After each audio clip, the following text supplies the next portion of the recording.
हरि ओम श्री कृष्णं वंदे जगद्गुरु। प्रिय गीता प्रेमी दर्शक गण, गीता ज्ञान गंगा चैनल में आप सभी का हृदय से अभिवादन करता हूँ। आप सभी के अंतःकरण में विराजमान परमात्मा को प्रणाम करते हुए इस पावन गीता सत्संग में आपकी पावन उपस्थिति को मैं वंदन करता हूँ। मेरा यह विनम्र प्रयास है कि श्रीमद् भगवद गीता के दिव्य श्लोक का मर्म गुजराती भाषा में सरलता से आप तक पहुंचा सकूं, जिससे हम सब जीवन ज्ञान भक्ति और धर्म के पथ पर अग्रसर हो सके। तो आइए हृदय से जय जयकार करें कि कृष्ण कन्हैया लाल की जय, गीता ग्रंथ की जय। वाला मित्रों, આજે જોઈએ ગીતા ગ્રંથનો અધ્યાય 7 જ્ઞાન વિજ્ઞાન યોગ, શ્લોક નંબર 27। इच्छा द्वेष समुत्थेन द्वंद्व मोहेन भारत सर्वभूतानि सम्मोह सर्गे यान्ति परम तप। हे शत्रुओने तपावनार भरतवंशी, संसाરમાં સર્વ પ્રાણીઓ જન્મ કાળે ઈચ્છા અને દ્વેષથી ઉત્પન્ન થયેલ સુખ દુઃખાદી દ્વંદ્વોના મોહથી અત્યંત વ્યાકુળતા પામે છે। મિત્રો, આજનો દિવ્ય શ્લોક 27ને વિસ્તારથી જોઈએ કે ભગવાન શ્રી કૃષ્ણની મુક્તિદાયીની ગીતાવાણી ગૂઢ ગહન અને આધ્યાત્મિક શિખરની ટોચ પર લઈ જનારી છે। તેને ટાઈમ પાસ મનોરંજન ન સમજતા આદરથી આધ્યાત્મિક અનુષ્ઠાન સમજી દરેક દિવ્ય શ્લોકને ફરી ફરીને સોંભળો જ્યાં સુધી આત્માનો સાક્ષાત્કાર ન થાય। તો આ મારી નમ્ર વિનંતી હતી, બાકી આપની મરજી। તો મિત્રો, આજે જોઈએ ભગવાન અર્જુનને કહે છે કે ઈચ્છા દ્વેષ સમુત્થેન દ્વંદ્વ મોહેન ભારત।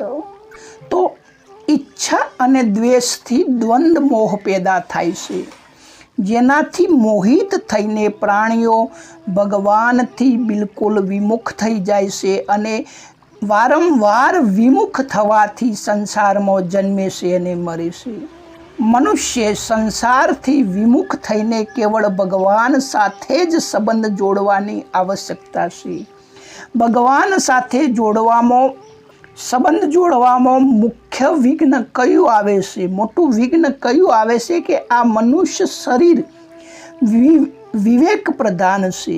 આથી મનુષ્યની પ્રવૃત્તિ અને નિવૃત્તિ પશુ પંખીઓની જેવી ન હોવી જોઈએ, પોતાના વિવેક અનુસાર હોવી જોઈએ। પરંતુ મનુષ્ય પોતાના વિવેકને મહત્ત્વ ન આપીને રાગ અને દ્વેષને લીધે જ પ્રવૃત્તિ અને નિવૃત્તિ કરે છે, જેનાથી તેનું પતન થાય છે। તો મિત્રો, રાગ અને દ્વેષને સરળ ભાષામાં સમજીએ કે રાગ એટલે કે ગમતું અને દ્વેષ એટલે કે અણગમતું। ગમતું મળે છે તો તેનાથી રાગ થાય છે અને અણગમતું મળે છે અથવા બને છે તો તેનાથી દ્વેષ થાય છે। ગમતું મળે છે તો તેનાથી મમતા થાય છે અને અણગમતું મળે તો તેનાથી અહંતા થાય છે, એટલે કે ટકરાવ થાય છે। તો આ રાગ અને દ્વેષ જેનાથી સુખ અને દુઃખ થાય છે।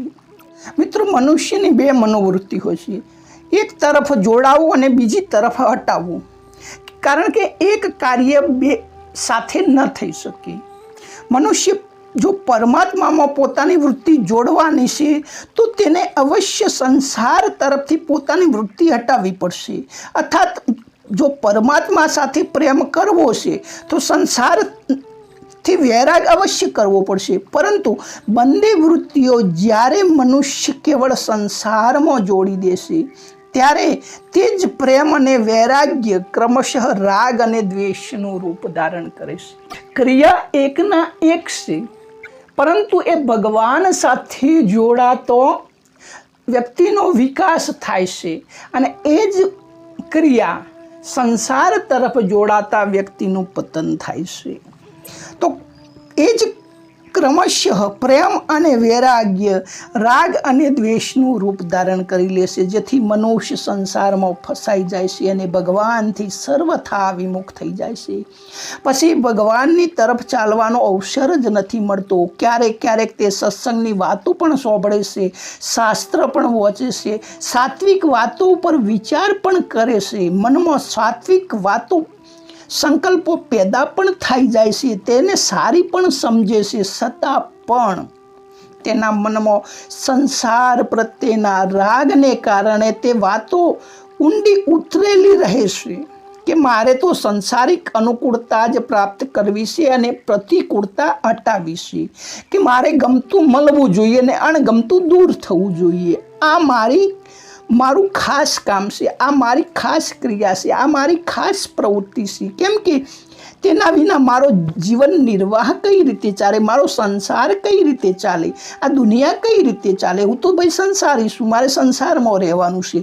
તો આ રીતે હૃદયમાં દઢતાથી રાગ દ્વેષને સ્વયં પકડી રાખે છે, જેથી તે વાંચવા, સાંભળવા, વિચાર કરવા છતાં પણ તેની વૃત્તિ રાગ દ્વેષ રૂપી દ્વંદ્વને નથી છોડી શકતી. આનાથી તે પરમાત્મા તરફ નથી ચાલી શકતું. દ્વંદ્વમાં પણ જો તેનો રાગ મુખ્યત્વે એક જ વિષયમાં થઈ જાય તો પણ ઠીક છે, પરંતુ જેવી રીતે અનેકોમાં થાય છે, એક તરફ ખોટું કાર્ય પણ કરો ને સમજ્યા કે તો પણ સમજ્યા કે વહેલું મોડું તમારું ઉત્થાન થઈ શકે એવું ભગવાનનું કહેવું છે. તેનું દૃષ્ટાંત આપે છે શાસ્ત્રોમાં કે બિલમંગલની વૃત્તિ ચિંતામણી નામની વેશ્યામાં લાગી ગઈ, તો તેની વૃત્તિ સંસારમાંથી તો હટી ગઈ અને વેશ્યામાં લાગી જાય. પરંતુ જ્યારે વેશ્યાએ એવો પ્રહાર કર્યો કે આવા આડમાસના શરીરમાં તું આકૃષ્ટ થઈ મોહિત થઈ ગયો, પણ જો આટલો આકૃષ્ટ ભગવાનમાં થઈ ગયો હોય. આ વાત શાસ્ત્રમાં તુલસીદાસજીના સાથે પણ છે કે પત્નીએ મેણું માર્યું કે આડમાસ કે દેહ મમ इसकी आधी प्रीति जो राम से तो અને તુલસીદાસ ચાલી નીકળ્યા. તો આ વાત સાંભળીને તેમની વૃત્તિ વેશ્યામાંથી અથવા પત્નીમાંથી હટી ગઈ અને ભગવાન સાથે જોડાઈ ગઈ અને તેમનો ઉદ્ધાર થઈ ગયો. આ જ રીતે ગોપીઓનો ભગવાનમાં રાગ થઈ ગયો, તો એ રાગ પણ કલ્યાણ કરવાવાળો છે. શિશુપાલનો ભગવાનની સાથે દ્વેષ રહ્યો છે, વેર રહ્યો છે. વેરપૂર્વક પણ ભગવાનનું ચિંતન કરવાથી પણ તેનું કલ્યાણ થઈ ગયું. કંસને ભગવાનનો ભય હતો, તો તેની ભયવૃત્તિથી પણ ભગવાનનું ચિંતન કરવાથી તેનું કલ્યાણ થઈ ગયું. હા, એ વાત જરૂર છે કે વેર અને ભયથી ભગવાનનું ચિંતન કરવાથી શિશુપાલ અને કંસ ભક્તિના આનંદ ન લઈ શક્યા, પરંતુ મુક્ત તો થઈ ગયા. તો તાત્પર્ય એ છે કે કોઈ પણ રીતે કેન પ્રકારેણ ભગવાન તરફ જો આકર્ષણ થઈ જાય, રાગ થઈ જાય, દ્વેષ થઈ જાય, પ્રેમ થઈ જાય, અરે દુશ્મની થઈ જાય, તો પણ મનુષ્યનો ઉદ્ધાર થઈ જાય છે. પરંતુ એના એ જ વસ્તુ જો સંસારમાં થઈ જાય, રાગ દ્વેષ કામ ક્રોધ, સારું ખરાબ, અનુકૂળ પ્રતિકૂળ, તો મનુષ્યનું પતન અવશ્ય 100% થાય છે. એમાં કોઈ શંકાને સ્થાન નથી. અને બીજું એ સમજવું કે દ્વંદ્વોથી સંસારનો સંબંધ દઢ થાય છે.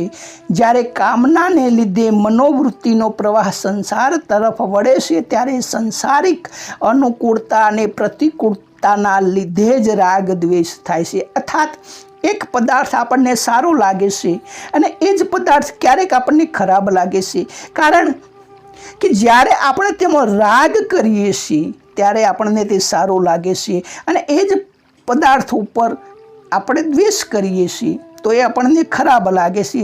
એટલે જ નથી કહેતા કે ક્યારેક મિત્ર પણ દુશ્મન બની જાય અને દુશ્મન પણ મિત્ર બની જાય, તો વ્યક્તિમાં કોઈ ફેરફાર થતો નથી, પરંતુ આપણી વૃત્તિમાં ફેરફાર થઈ જાય છે કે આપણને ન ગમતું આપણા મિત્રએ કર્યું તો આપણે દુશ્મન માની લીધો, અને આપણને ગમતું જ્યાં સુધી માનતો રહ્યો ત્યાં સુધી આપણે મિત્ર માનીએ છીએ. તો મિત્રો, એટલા માટે ભગવાને બીજા અધ્યાયમાં નિર્દ્વંદ્વ પદ અધ્યાય 2 શ્લોક 45 પદ વડે દ્વંદ્વ રહિત થવાની આજ્ઞા આપી છે. નિર્દ્વંદ પુરુષ સુખપૂર્વક મુક્ત બની જાય છે. નિર્દ્વંદો હિ મહાબાહો સુખમ બાધ્ય પ્રપંચતે. અધ્યાય 5 શ્લોક 3 સુખ દુઃખ બધામાં દ્વંદ્વોથી રહિત થઈ ભક્તજન અવિનાશી પદને પ્રાપ્ત થાય છે. દ્વંદ્વ મોહ વિમુક્તા સુખ દુઃખ ક્ષગે ગચ્છમુડાત પરમ વ્યયમ તત. આ અધ્યાય 15મો શ્લોક 5મો છે કે ભગવાને દ્વંદ્વને એટલે કે રાગ અને દ્વેષને મનુષ્યનો ખાસ શત્રુ બતાવ્યો છે. જેઓ દ્વંદ્વ મોહથી રહિત થયા છે તેઓ દૃઢવતી થઈને ભગવાનનું ભજન કરે છે. આ પ્રમાણે ગીતામાં દ્વંદ્વ રહિત થવાની વાત ઘણીવાર આવે છે. મિત્રો, શાસ્ત્રો કહે છે કે જન્મ મરણનું કારણ શું છે? તો શાસ્ત્રોની દ્રષ્ટિએ જન્મ મરણનું કારણ અજ્ઞાન છે, પરંતુ સંત વાણીમાં જોવામાં આવે છે તો જન્મ મરણનું ખાસ કારણ રાગને કારણે પ્રાપ્ત પરિસ્થિતિઓનો દુરુપયોગ અને ફલેચ્છાપૂર્વક શાસ્ત્ર વિહિત કર્મ કરવાથી અને પ્રાપ્ત પરિસ્થિતિનો દુરુપયોગ કરવાથી અર્થાત ભગવાનના જ્ઞાન વિરુદ્ધ કર્મ કરવાથી સત અસત યોનિની પ્રાપ્તિ થાય છે. અર્થાત દેવતાઓની યોનિ, 84 લાખ યોનિ અને નરક. તો મિત્રો, આ કઈ રીતે?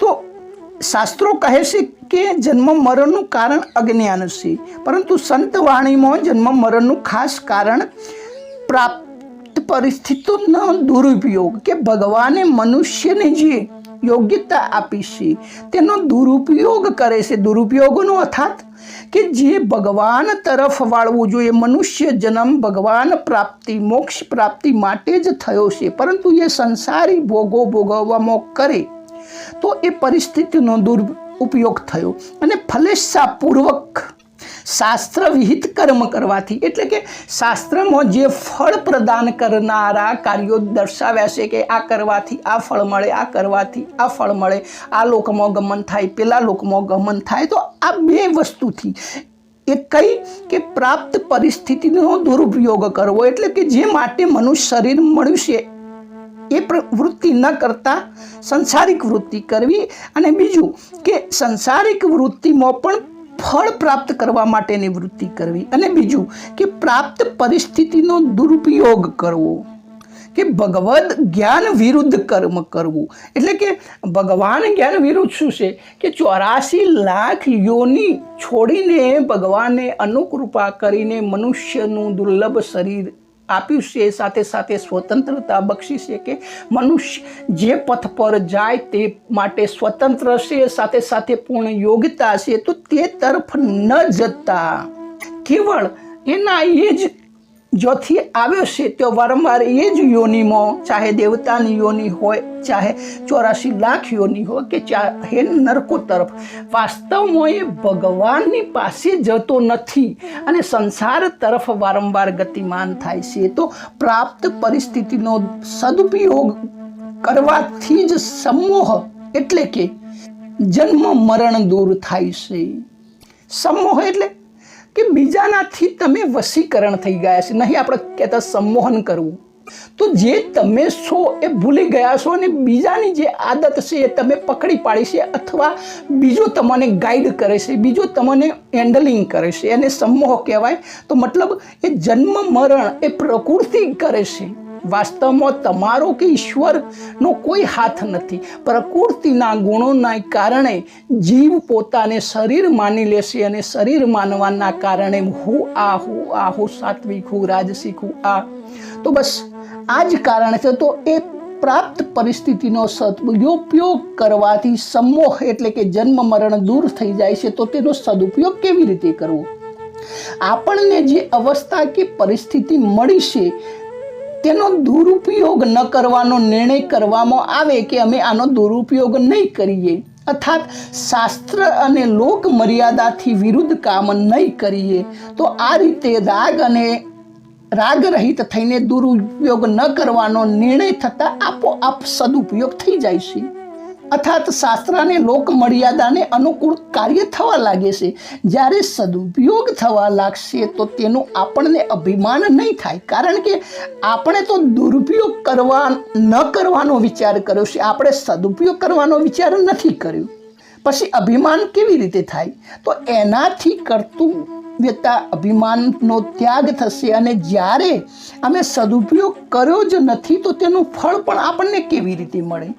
કેમ કે સદુપયોગ તો થયો છે, કર્યો નથી, આપોઆપ થયો છે. આથી તેની ફલેશિયાનો ત્યાગ થઈ જશે, અને કર્તૃત્વાભિમાન અને ફલેશિયાનો ત્યાગ ન થવાથી બંધનનો અભાવ થાય, અને બંધનનો અભાવ થાય તો સતા સિદ્ધિ મુક્તિ છે જ, એમાં કોઈ પ્રયત્ન કરવાની જરૂર નથી. પ્રાતઃ સાધકોને એ વાત દૃઢ થયેલી હોય છે કે સાધન, ભજન, જપ, ધ્યાન વગેરે કરવાનો વિભાગ અલગ છે, અને સંસારિક કામ ધંધો કરવાનો વિભાગ અલગ છે. આ બંને વિભાગોના કારણે સાધક ધ્યાન, ભજન વગેરેને તો વધારી દેશે, પરંતુ સંસારિક કામ ધંધો કરવા જતો પાછો રાગ, દ્વેષ, કામ, ક્રોધ વગેરે તરફ અટવાઈ જાય છે. બલકે એવી દૃઢ ભાવના કેળવી જોઈએ કે કામ ધંધો કરવા જતા રાગ દ્વેષ તો થાય જ છે, તો તેને દૂર કરવાનો નથી. આ ભાવનાથી બહુ ભારે અનર્થ થાય છે કે સાધકને રાગ દ્વેષ ચાલુ રહેશે, એનાથી સાધકની સાધનામાં જલ્દી ઉન્નતિ થતી નથી. વાસ્તવમાં સાધક પરમાર્થ કાર્ય કરે છે, એ ચાહે સંસારિક કાર્ય હોય અથવા અંતઃકરણમાં રાગ દ્વેષ રહેવા ન જોઈએ. તો મિત્રો, જેવી રીતે સબરી બિલણે સેવા કરી તો સેવામાં કોઈ રાગ દ્વેષ નથી. તો આપણે જે પણ કાર્ય કરીએ તે ભગવાનની પ્રસન્નતા માટે કરીએ, ચાહે સંસારનું કાર્ય કરો, ચાહે ધ્યાન ભજન કરો, કે હું તો ભગવાનનો છું અને ભગવાનના માટે જ કાર્ય કરી રહ્યો છું, તો આનાથી રાગ દ્વેષ પણ થતો નથી, સાથે સાથે કર્તૃત્વ અભિમાન પણ નથી આવતું, અને ફળ પણ મળતું નથી. તો મિત્રો, પરમાર્થ અને સંસારિક ક્રિયાઓમાં ભેદ હોવા છતાં પણ સાધકના ભાવમાં ભેદ ન હોવો જોઈએ. એટલે કે પરમાર્થ અને સંસારિક બંને ક્રિયાઓ કરતી વખતે સાધકનો ભાવ એક જ હોવો જોઈએ કે હું સાધક છું અને મારે ભગવાનની પ્રાપ્તિ કરવી છે. આ રીતે ક્રિયા ભેદ તો રહેશે અને રહેવો પણ જોઈએ, પરંતુ ભાવ ભેદ નહીં રહે. અને ભાવ ભેદ ન રહેવાથી, એટલે કે એક પરમાત્માની પ્રાપ્તિનો જ ભાવ એટલે કે ઉદ્દેશ રહેવાથી પરમાર્થ અને સંસારિક બંને ક્રિયાઓ સાધન બની જાય છે અને તેનું કામ થઈ જાય છે. તો મિત્રો, ટૂંકમાં જોઈએ કે સંસાર બંધનનું મૂળ કારણ અજ્ઞાન શાસ્ત્રો કહે છે, પરંતુ અજ્ઞાનની અપેક્ષાએ પણ મનુષ્યના રાગ અને દ્વેષ રૂપી દ્વંદ્વોથી જ સંસારમાં એ વધારે ફસાય છે. કોઈ પણ દેશ, કાળ, વસ્તુ, વ્યક્તિ, પરિસ્થિતિ વગેરેમાં પોતાના સુખ દુઃખનું કારણ શોધે છે. માનવાથી જ રાગ દ્વેષ પેદા થાય છે, અને જેને પોતાનું સુખ માનીએ છીએ તેમાં રાગ થઈ જાય છે, અને જેને પોતાનું દુઃખનું કારણ માનીએ છીએ તેમાં દ્વેષ થઈ જાય છે. તો રાગ દ્વેષ થયા પછી મનુષ્ય સુખપૂર્વક સંસાર બંધનથી મુક્ત થઈ શકતો નથી. રાગ દ્વેષના ગયા પછી નિર્દ્વંદો હિ મહાબાહો સુખમ બંધાત પ્રપુચ્યતે. ગીતા અધ્યાય 5મા શ્લોક, 5મા અધ્યાયનો 3જો શ્લોક. સુખપૂર્વક પછી જે મુક્ત થઈ શકે. તો પહેલા 13મા શ્લોકમાં પણ ભગવાન કહી ચૂક્યા છે કે ત્રણેય ગુણોથી મોહિત પ્રાણી મને જાણતો નથી, અને આવા મોહિત પ્રાણી ન સંસારને જાણે છે ન ભગવાનને.